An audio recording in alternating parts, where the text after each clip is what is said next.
ಕಥೆ. ಒಂದು ಊರಿನಲ್ಲಿ ಗಾಯತ್ರಿ ಎಂಬ ಹುಡುಗಿ ಇದ್ದಳು. ಅವಳು ತುಂಬಾ ಬುದ್ಧಿವಂತಳು, ಆದರೆ ಅವಳಿಗೆ ಮರೆವಿನ ಕಾಯಿಲೆ ಇತ್ತು. ಅಂದರೆ ಸಣ್ಣಪುಟ್ಟ ವಿಷಯಗಳನ್ನು ಕೂಡ ಬೇಗ ಮರೆತುಬಿಡುತ್ತಿದ್ದಳು. ಒಂದು ದಿನ ಅವಳ ಅಪ್ಪ ಅಮ್ಮ ಮನೆಗೆ ಹೊಸದಾಗಿ ಒಂದು ಕೋತಿ ತಂದರು. ಆ ಕೋತಿಗೆ ಚೆನ್ನಿ ಅಂತ ಹೆಸರಿಟ್ಟರು. ಚೆನ್ನಿ ತುಂಬಾ ತುಂಟ ಕೋತಿ ಆಗಿತ್ತು. ಗಾಯತ್ರಿಗೆ ತಾನು ಮರೆಯುವ ವಿಷಯಗಳನ್ನು ನೆನಪಿಟ್ಟುಕೊಳ್ಳಲು ಚೆನ್ನಿಗೆ ತರಬೇತಿ ನೀಡಲು ನಿರ್ಧರಿಸಿದಳು. ಅವಳು ಚೆನ್ನಿಗೆ ಎಲ್ಲವನ್ನೂ ಹೇಳಿಕೊಟ್ಟಳು. ಚೆನ್ನಿ, ನಾನು ನನ್ನ ಕನ್ನಡಕ ಇಟ್ಟ ಸ್ಥಳವನ್ನು ಮರೆತರೆ ಬಟ್ಟೆ ಟೇಬಲ್ ಎಂದು ನೆನಪಿಸು.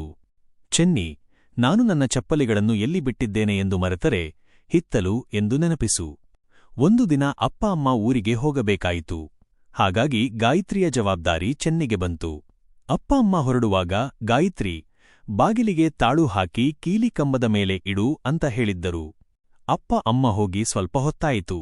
ಅಪ್ಪ ಅಮ್ಮ ಹೇಳಿದ್ದನ್ನು ಮರೆತು ಗಾಯತ್ರಿ ಮನೆಯಲ್ಲಿ ಬೇರೆ ಬೇರೆ ಕೆಲಸಗಳಲ್ಲಿ ನಿರತಳಾದಳು. ಸ್ವಲ್ಪ ಹೊತ್ತಿನ ನಂತರ ತಾಳು ಹಾಕುವ ವಿಷಯ ನೆನಪಾಯಿತು. ಅವಳಿಗೆ ತಾಳು ಹಾಕಿದ ವಿಷಯ ನೆನಪಾಯಿತು.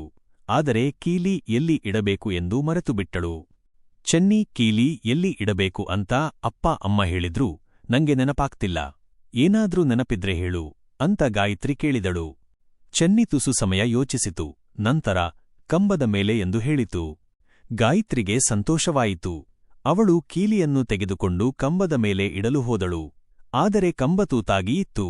ತಾಳವನ್ನು ಅದರ ಒಳಗೆ ಇಟ್ಟು ಚೆನ್ನಿಗೆ, ಚೆನ್ನಿ, ತಾಳು ಹಾಕಿರುವೆ ಬಾಗಿಲಿಗೆ ಎಂದು ಹೇಳಿದಳು. ಮರುದಿನ ಅಪ್ಪ ಅಮ್ಮ ಬಂದರು. ತಾಳು ಹಾಕಿದ ನಂತರ ಕೀಲಿ ಸಿಗಲಿಲ್ಲ. ಗಾಯತ್ರಿಗೆ ಮತ್ತೊಮ್ಮೆ ಚೆನ್ನಿಯಿಂದ ಕೀಲಿ ಎಲ್ಲಿ ಇಟ್ಟಿದೆ ಅಂತ ಕೇಳಲು ಹೇಳಿದರು. ಚೆನ್ನಿ ತಕ್ಷಣ ಕಂಬದ ಮೇಲೆ ಎಂದು ಹೇಳಿತು.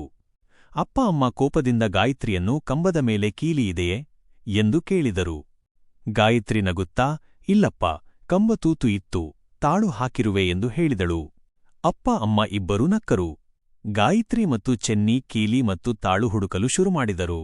ತಾಳವು ಕಂಬದ ತೂತಿನ ಒಳಗೆ ಇತ್ತು. ಅದನ್ನು ನೋಡಿ ಎಲ್ಲರೂ ನಕ್ಕರು. ಅಪ್ಪ ಅಮ್ಮ, ಗಾಯತ್ರಿ, ನೀನು ಚೆನ್ನಿಯನ್ನು ಯಾಕೆ ತಾಳ ಹಾಕಲು ಹೇಳಿರುವೆ, ಅದು ಒಂದು ಕೋತಿಯಲ್ವಾ ಅಂತ ಕೇಳಿದರು.